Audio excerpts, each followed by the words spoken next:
Shares of Lululemon on the rise after topping estimates in its latest quarter and issued positive guidance for the year. Shares are up by about 13% right now. On the earnings call as well, the company talked about the backdrop and getting through a challenging macro backdrop despite some supply chain issues and the pressure of COVID-19 in China. However, at the end of the day, to remember, it's not a large markdown business like some of its competitors, and it does not lean heavily into discounting as much as I do walk straight back to the we made too much section when I go into Lululemon. You know, I still am a person that's willing to pay full price, and they see that within much of their business, and that's what they've been able to lean into, especially in this time where many of the other competitors have had to do some deep discounting to move through inventory. I'm old enough to remember when We Made Too Much wasn't even in the store. You could only get it online initially. Right. They did not put that in the store. So even though they don't discount as much as their peers, they do discount more than they used to, certainly, when you look at Lululemon. And by the way, that strategy to not discount is cost them. Yes, their sales are holding up quite well. Sales up 30% in the fourth quarter, and full year fiscal 2023 sales are going to be up about 15%. So that's ahead of what analysts had anticipating.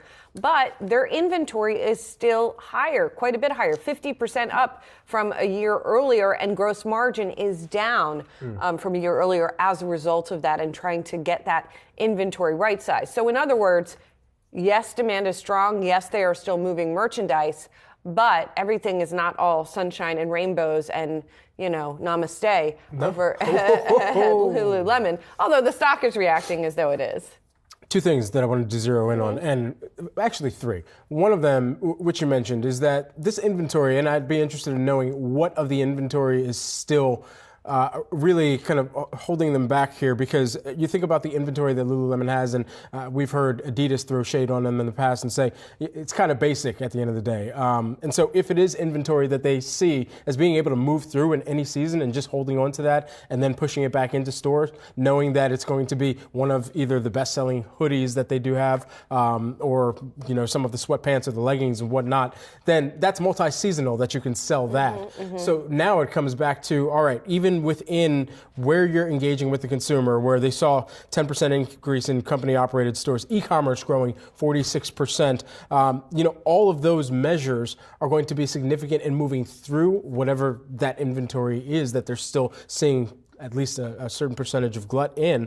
And then the other side of that, on the sneaker category, I'm just continuing to look for updates on this. They released the new Blissfeel 2.